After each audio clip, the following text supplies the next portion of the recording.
Welcome to the Money Business Podcast. I'm your host, Neal Regino. Today, I'm joined by a couple of leaders in our company and in the industry. So I've got Dave Jacowitz here, the president of Evolution Financial Group, our firm.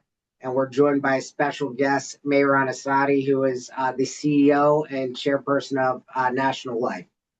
So we really appreciate you coming in. We've talked a lot about our partnership with National Life and our agency and what a great partner your company has been for us and how much we really feel supported by you. So we wanted to discuss today not only about the company, but about you as a person. And, you know, I've talked a lot in this podcast about the success that your company has had, especially it's pretty noticeable that since you took a leadership role there, there's been some exponential growth, and want to dive in a little bit about how you got there. A big part of what we do here is talk about going from one stage to the next with a business, and you've obviously taken a tradition and brought it to the next phase into this industry. So I'd like to start out by understanding how the company separates itself.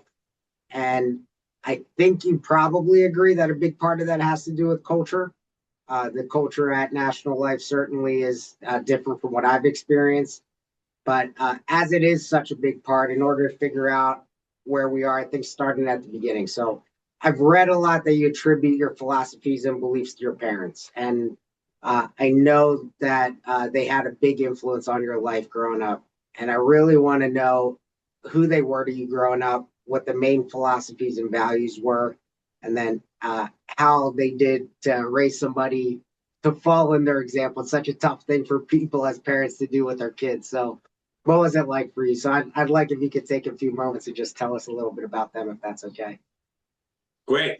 Well, guys, thank you very much for having me. It's an honor and pleasure to be with you today. I am one of four children in my family. I'm the oldest kid. I have my younger brother, and then I have two wonderful sisters who are lioness, and they keep my brother and I grounded.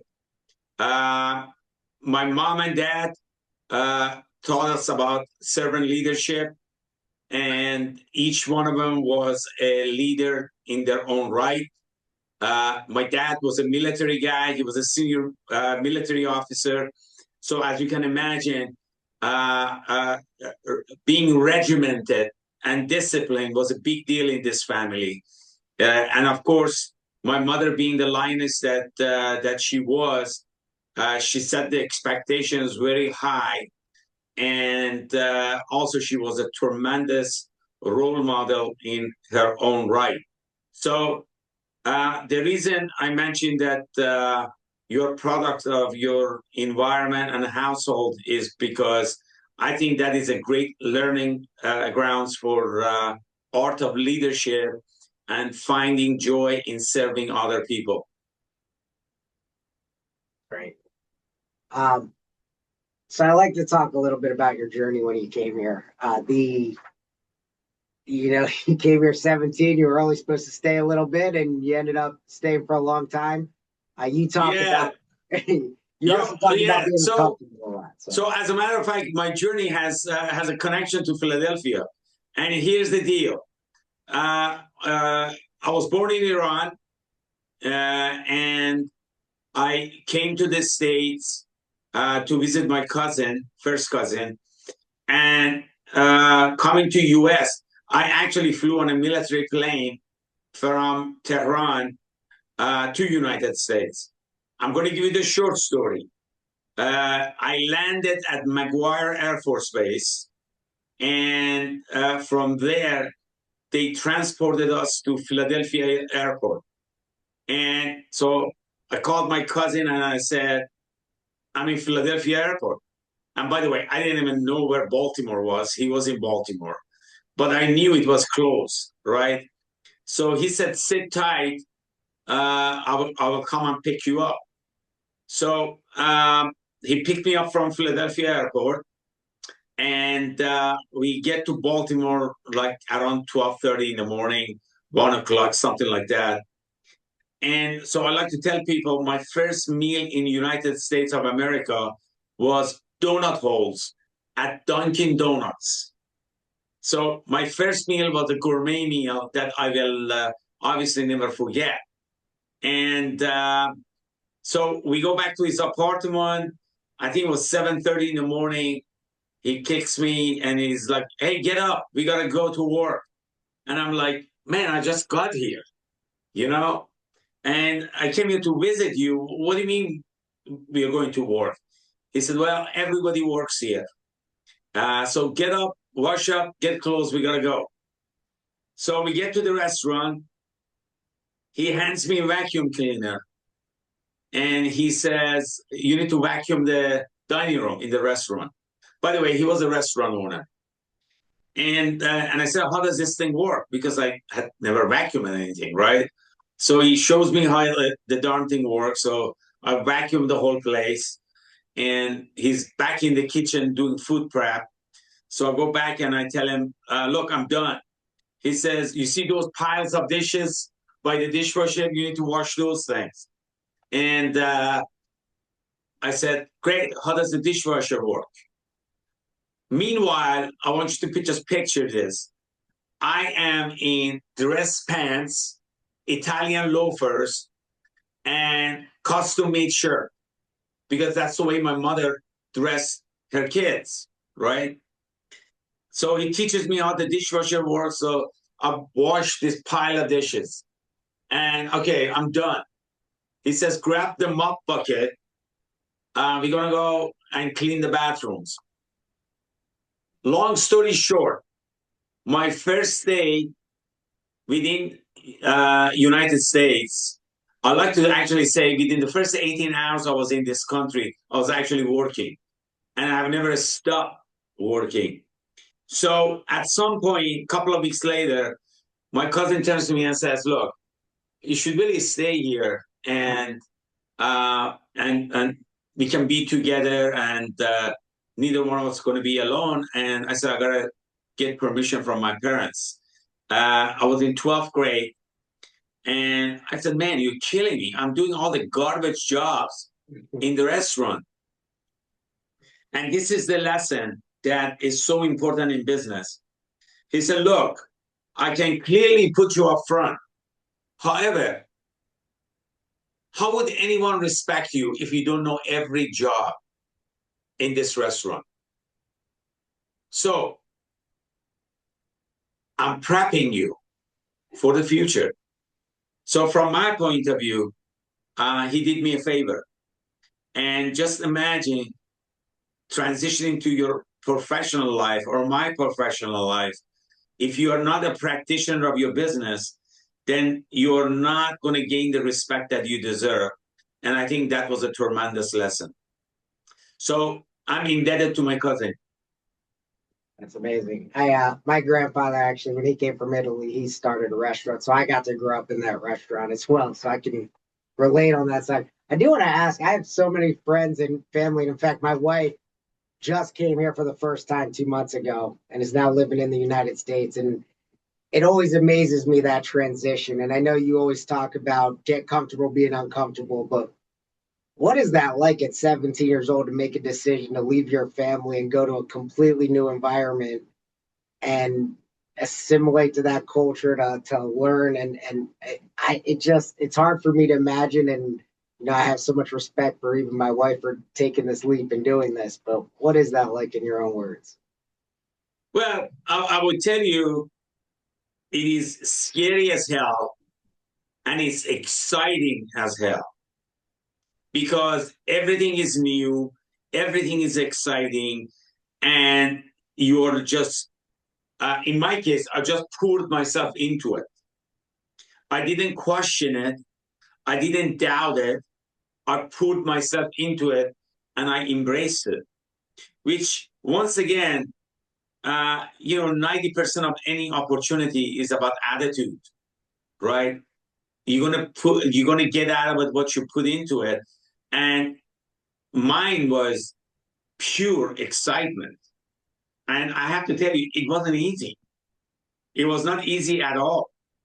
If I tell you it was easy, I would be lying to you.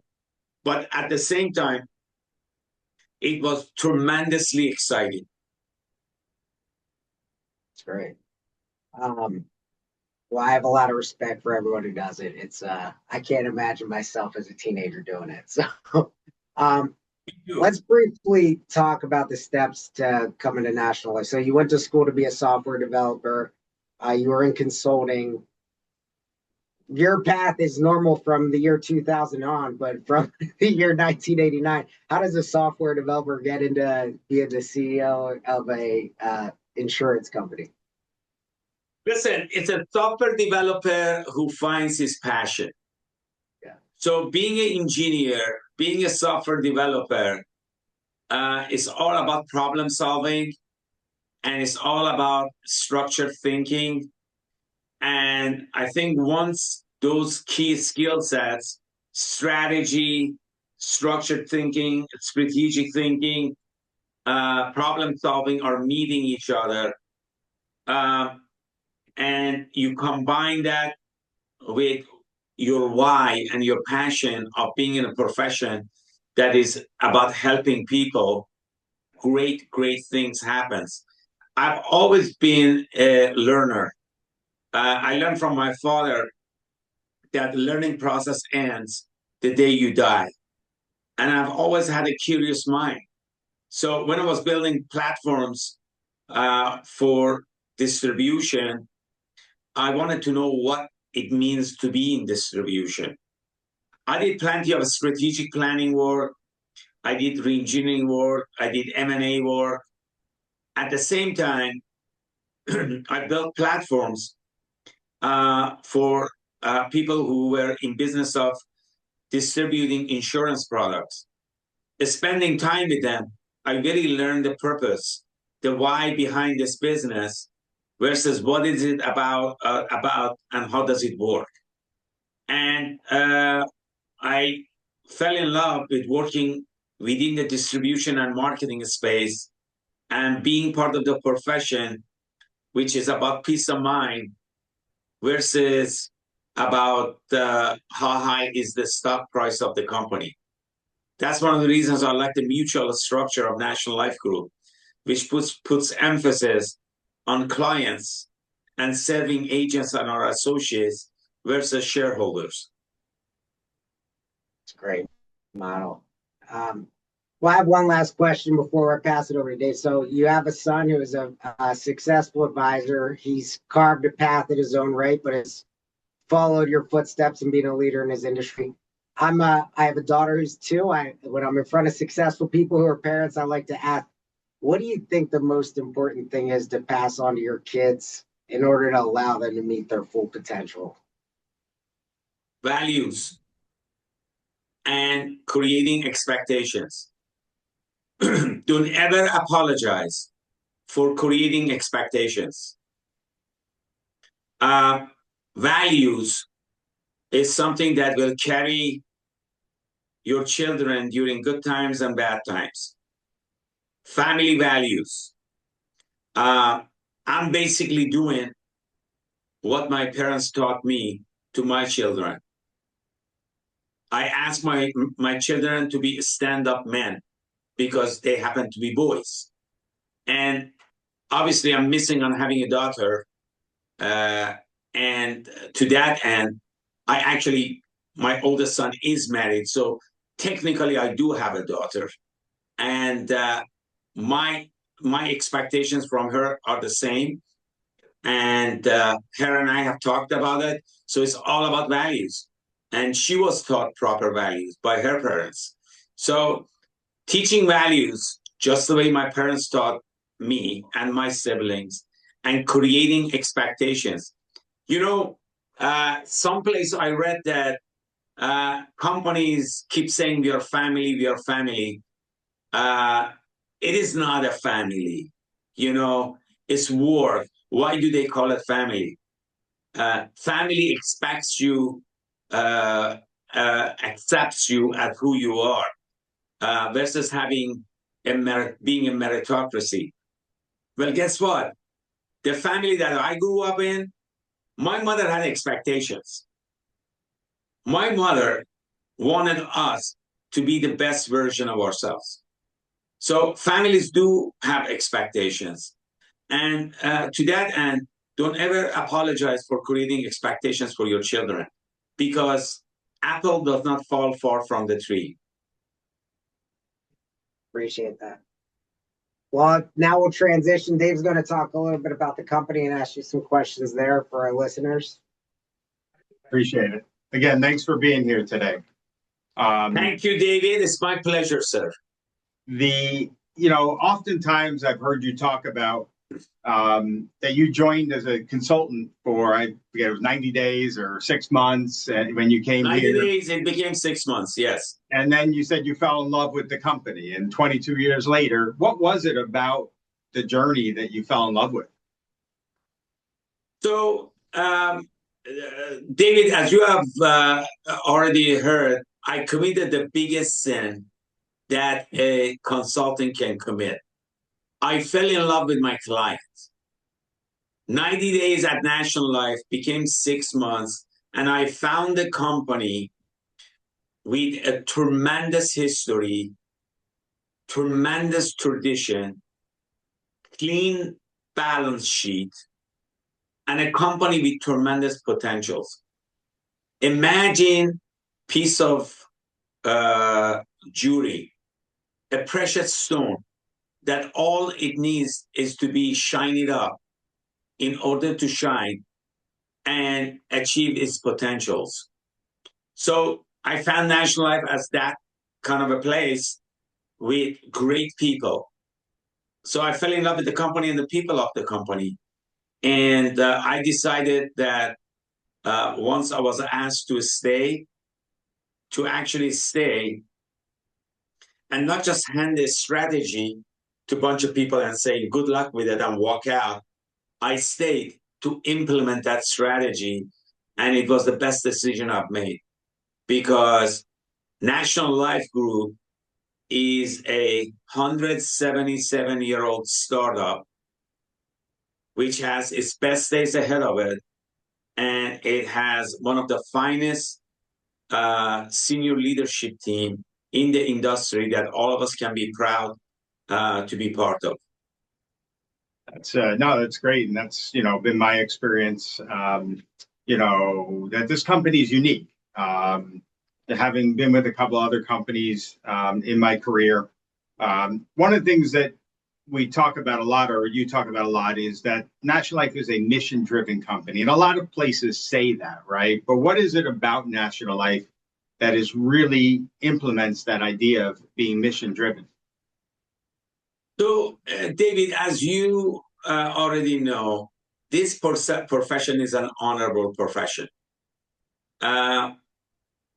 This company is all about purpose and a mission versus a profession. The question is, if you're treating your profession not as something that means something to you, then you're going to have a different kind of a feeling about it, right? So we have connected the why behind this, behind what we do, and how we impact the lives of so many to what we do and how we do it. We went through a process of re-envisioning our vision, mission, and values as a company. A lot of companies have a lot of corporate talk. Our mantra at National Life Group is to keep it simple. To that end, we re-envision our vision statement, and we crafted one which is to bring peace of mind to everyone we touch. No explanation required. Our mission is to keep our promises. That's what insurance is. No explanation required. Our values of do good, be good, and make good basically is about our intentions, our actions, and the outcome. Those are the guiding principles in terms of why we are here, our purpose, our mission, and values of serving other human beings, being part of the solution.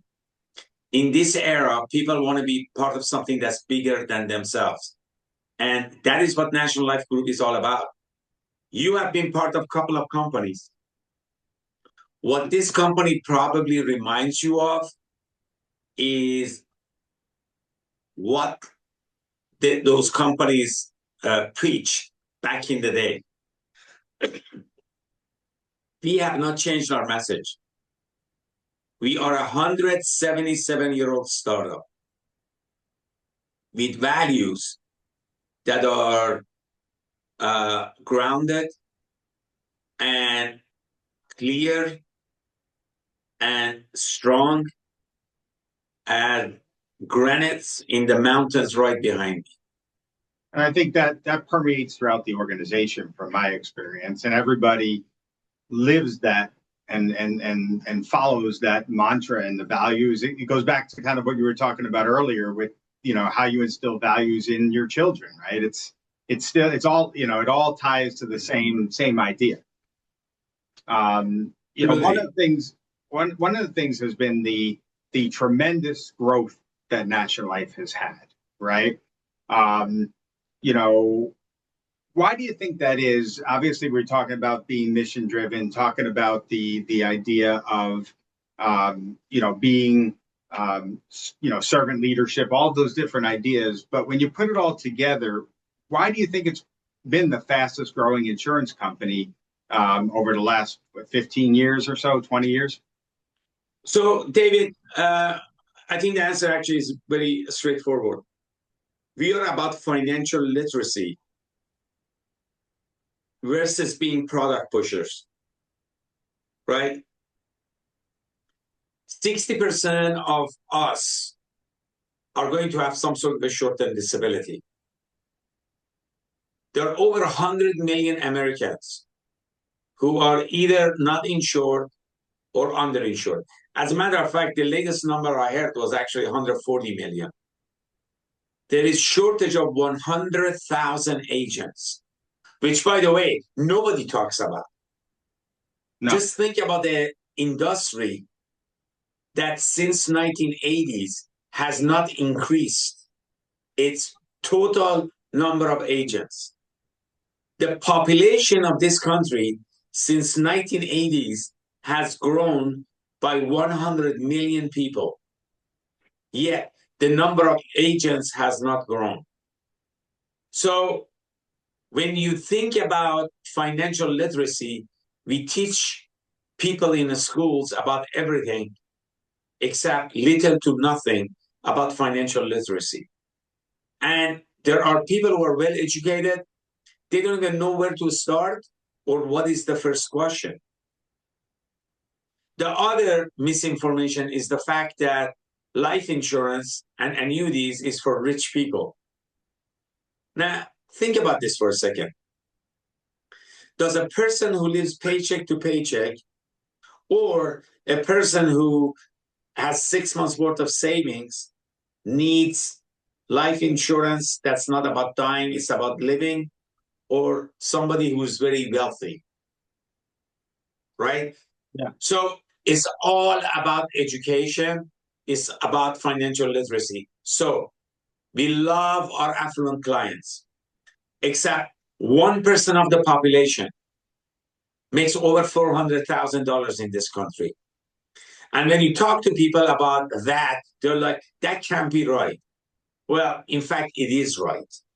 So while we love our affluent clients, the most tremendous opportunity to serve, support, and build a business is within middle market. So when you put emphasis on the mission versus the profession, wonderful things happen. Because this is not about job. It's not about having jobs. It's being part of something that's bigger than you. Absolutely. It's funny because that was my next question about how, the idea of, National Life is great for, affluent clients, but the growth has really been driven by the middle America clients. And, obviously that's been you've been very passionate about that. And so what do you think drives that passion for, hey, we want to be a middle America company and we want to serve middle America? Well, it's the need and the purpose of being part of the solution and creating a movement, David, in serving underserved markets.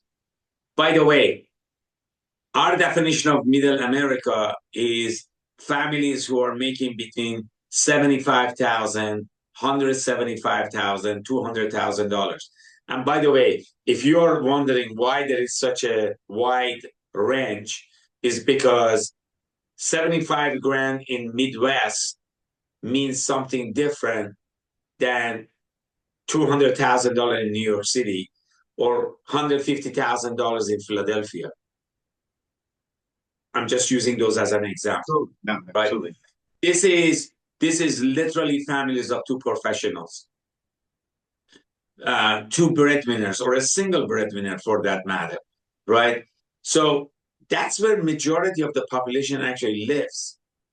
And group insurance is not you taking care of your family.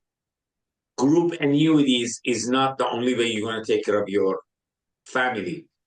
Teachers are part of middle America, and everybody likes to talk about how their lives have been impacted by teachers.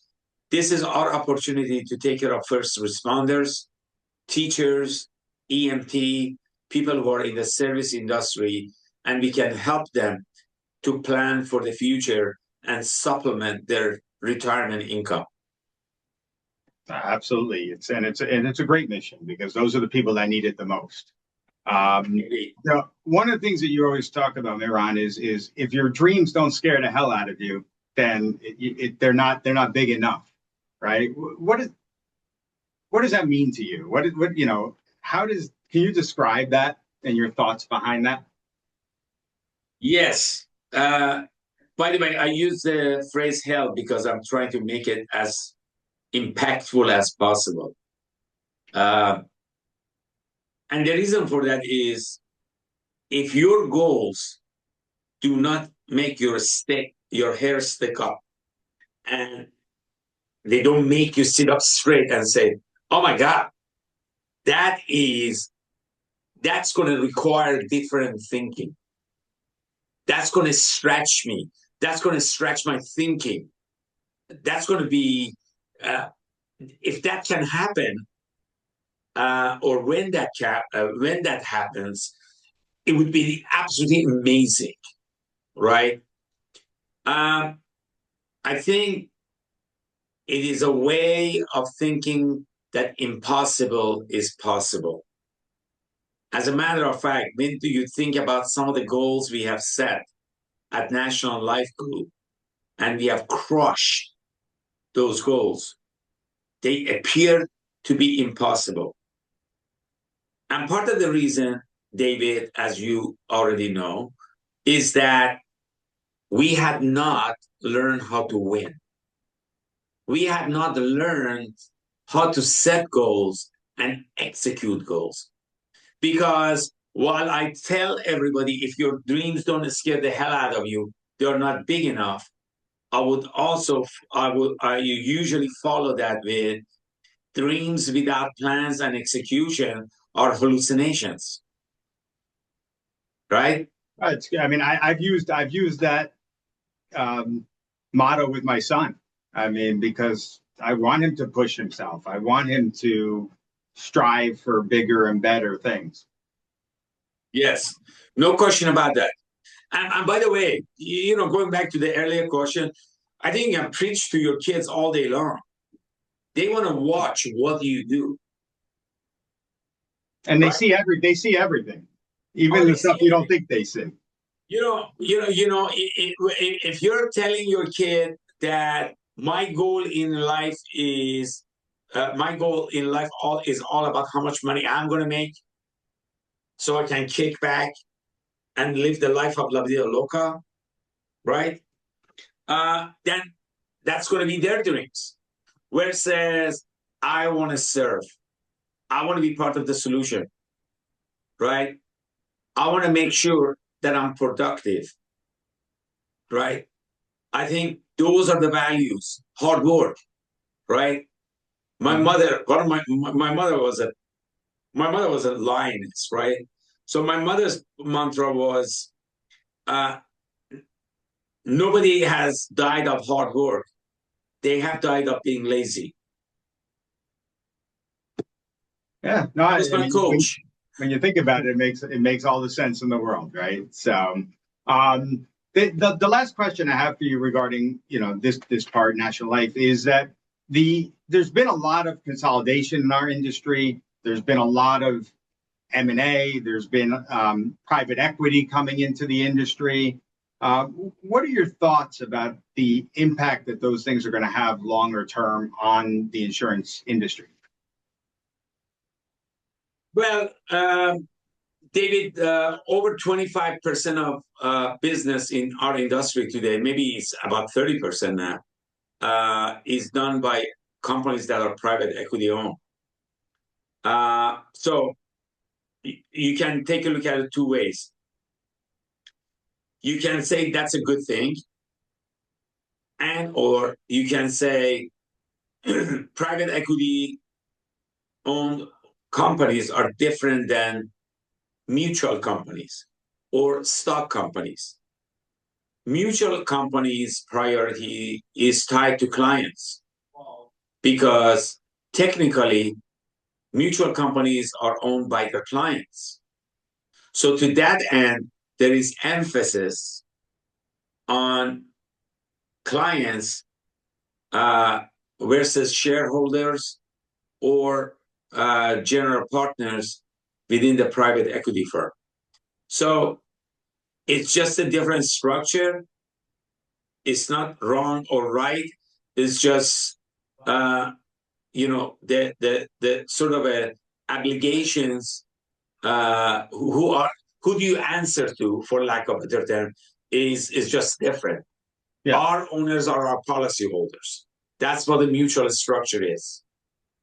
And you only have one group to answer to, which is the policyholders, right? So that's correct. That's correct. I did lie. I have one more question. Sorry. Go right ahead. Some of the people listening to this are maybe considering joining our industry, joining our firm, joining National Life, right? And they're trying to figure out, not only is this the right career, but is this the right firm? What would you say to those people? I would say, by the way, I'm biased, right? Oh, I sure. love this company. However, just listen to the conversation we just had. I came here for a 90-day assignment.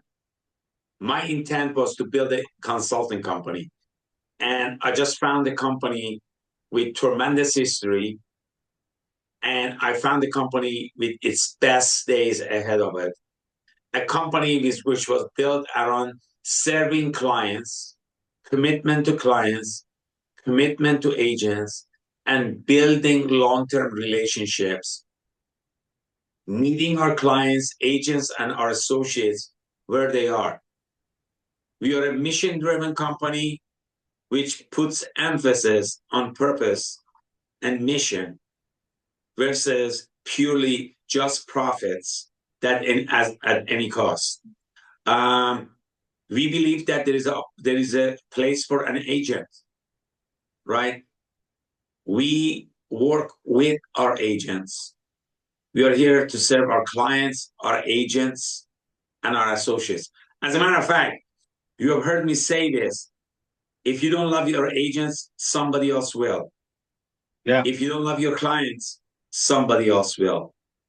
And if you don't love and appreciate your associates, somebody else will. So we know why we are here.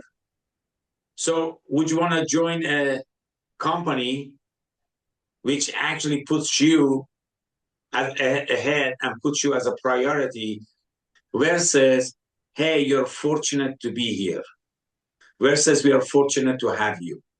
Yeah. It's just a different way of thinking. Yeah, very different mindset. I mean, and having joined here almost 9 years ago, I felt it from the first day I got here. And, I've told you that before. So you can feel it. It's in the air. It's in the water, if you want to say. But it's in the DNA. And David, it doesn't mean that we are perfect, by the way. We are not a finished product, right? Every day we are learning and applying that learning. Every day we are getting better. That's the beauty of the whole thing. We know where we are and we know what our potentials are as a company. Absolutely. Thank you. I'm going to turn Thank it you. back over to Neal.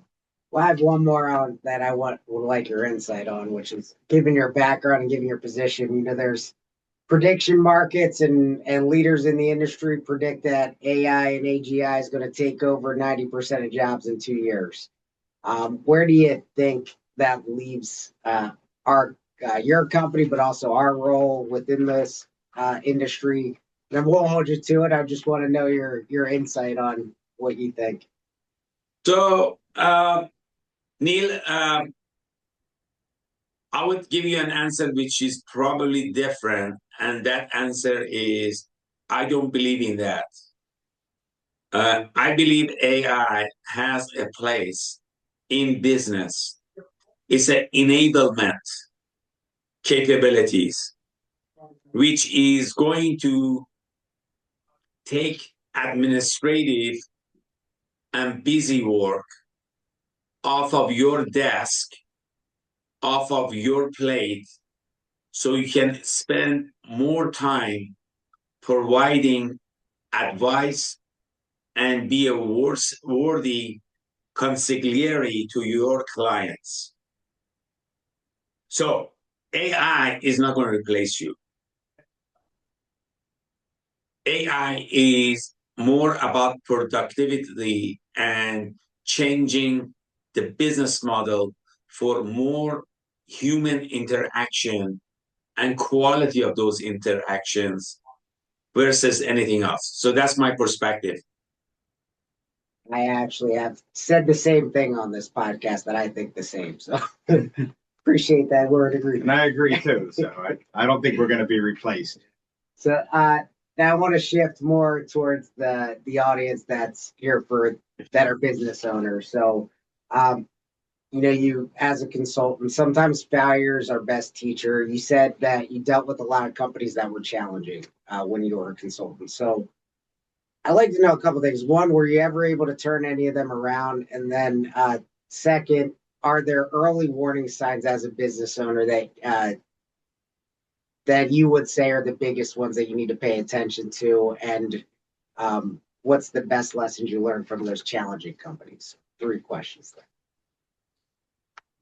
So I think the best lesson, Neal, that I can share with you guys is the fact that as you're running a business and you're successful, you got to ask yourself a very simple question. What are the kryptonites and superpowers tied to the business that you're running? It's an interesting exercise. The short story for you on that is when you're running a successful business, your superpower can be your success, and your kryptonite can be your success. And here is why. Because success can elevate your expectations and elevates your thinking in terms of the opportunities. It also can result in complacency. So I would suggest to any entrepreneur to pay attention to early signs of complacency, because complacency actually sneaks up on organizations and it spreads like cancer. And by the time you acknowledge it, it may be too late unless you catch it early. We're nodding because we're dealing with that in our own organization. That I think we've caught it in some areas, not in all of it. But one of the things that you had mentioned in the past is that you said January 2nd is your favorite day of the year, not January 1st. Can you explain why? It's because I'm a nut. January 2nd is an opportunity for rebirth in business. You get an opportunity to do it again and just do it better, be smarter, wiser, recommit yourself to your profession, and be just better than the prior year. So to me, it's a rebirth of your business. So for us, 177-year-old company, we have entered our 178th year of being in business. This January 2nd, we are born once again, for 178th time. And it's going to be our best year. Awesome. That's the way I think about it. Probably got time for one more because we have 4 minutes. Yeah, I guess the last one and while we have you here, the most important thing for small business owners is just telling, what do you think the most important advice is for somebody who's a small business looking to go mid-size? Think big and have a sense of urgency. You know, as a small business owner, you have expenses. As a small business owner, you have to have the sense of urgency of surviving and living to see another day. And sometimes you wonder how the hell everything is going to work, because effectively you're using your own capital, or you have a limited capital, or your dreams require capital that is significantly more than what you have. So the question is how quickly you're going to accomplish significant goals. So my advice to a small business owner, to an entrepreneur who wants to move to become a medium-sized organization is take that 5-year plan and cut it down to 3. David has been through this process with me before. We sit down every January and we talk about his plans. And when he talks to me about his 5-year plan, I ask him the question, how does that plan look like in 3 years? Sense of urgency, Neal, is paramount. And sense of urgency is not exhausting, it's inspiring. Because when you have that in you, energy generates energy. Success generates energy. So the question is, how do you do it better than everybody else? That, that's fun. And that, that goes back to, when you have a lot of momentum, it's hard to stop, right? It's hard to stop momentum. No question about it. So I asked David, I said, so where are you going to end up this year? 5, right? I usually tell people when you're doing $3.5 million of top line growth, 5 happens because of the momentum. Yeah.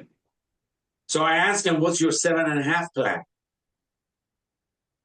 And then when 7.5 happens, I don't ask him about 10, because momentum of 7.5 takes you to 10. I normally ask him, what's your 12.5? Right? So that's the way a small business owner needs to think. And very importantly, this is something that clearly I talk to my teammates, especially my general agents, about. I basically say, look, this is not about how much income you make. It's about how you stand out in a sea of sameness within affiliated distribution in our industry. This is not about how much money you make. This is about how relevant you are going to be in the industry. Absolutely. I really appreciate you taking the time to do this, Mehran. It means a lot to us, especially with how busy you are. Thank you, and we look forward to continuing to partner together and to see where you take this company. We appreciate everything you do for us and for our clients. So thank you very much, and thank you everybody out there who's listening. So appreciate it. Thank you. It's been a pleasure. Thank you. Thank you.